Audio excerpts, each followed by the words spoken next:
అస్తమించిన అక్షర సూర్యుడు రామోజీరావుకు తెలంగాణ వ్యాప్తంగా ఘన నివాళి అర్పించారు. తెలుగు సమాజానికి ఆయన చేసిన సేవలను గుర్తు చేసుకున్నారు. రామోజీరావు ఆత్మకు శాంతి చేకూరాలని ప్రార్థించారు.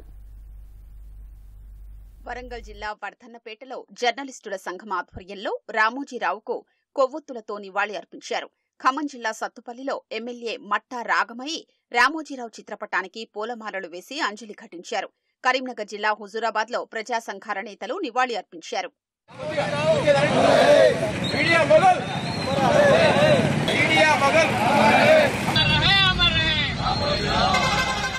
రామోజీరావు విశ్వసనీయతకు మార్గదర్శిగా నిలిచారని సిపిఐ రాష్ట్ర కార్యదర్శి కూనంనేని సాంబశివరావు కొనియాడారు. సిద్దిపేట జిల్లా హుస్నాబాద్ లో అఖిలపక్షం నాయకులు, పాత్రికేయులు రామోజీరావు చిత్రపటానికి పూలమాల వేసి ఘన నివాళి అర్పించారు. సంగారెడ్డి జిల్లా పటాన్చెరులో కాంగ్రెస్ ఆధ్వర్యంలో అంజలి ఘటించారు. హైదరాబాద్ నాచారంలోని భారాసా కార్యాలయంలో రామోజీరావు చిత్రపటానికి శ్రద్ధాంజలి ఘటించారు.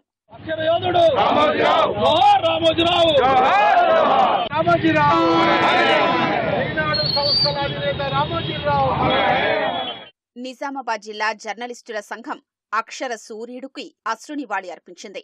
నల్గొండ జిల్లా మిర్యాలగూడ అమరవీరుల స్థూపం వద్ద జర్నలిస్టు సంఘాల నాయకులు రామోజీరావు చిత్రపటానికి పూలమాల వేసి అంజలి ఘటించారు. రాజన్న సిరిసిల్ల జిల్లా వేములవాడలో భాజపా జిల్లా అధ్యక్షుడు ప్రతాప రామకృష్ణ సంతాపం తెలిపారు. యాదగిరి గుట్టలోని అమరవీరుల స్థూపం వద్ద ప్రభుత్వ విప్ ఆలేరు ఎమ్మెల్యే బీర్ల ఐలయ్య రామోజీరావు చిత్రపటానికి నివాళులు అర్పించారు. యాదాద్రి భువనగిరి జిల్లా మోత్కూరులో జిల్లా రెడ్ క్రాస్ సొసైటీ ఆధ్వర్యంలో అంజలి ఘటించారు. మహనీయుడి ఆత్మకు శాంతి చేకూరాలని ప్రార్థించారు.